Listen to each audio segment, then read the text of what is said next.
Hello everyone, in this video I will show how you can fix automatically switch off problem on Moto G35.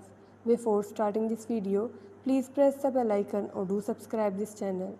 Let's start our video without wasting any time.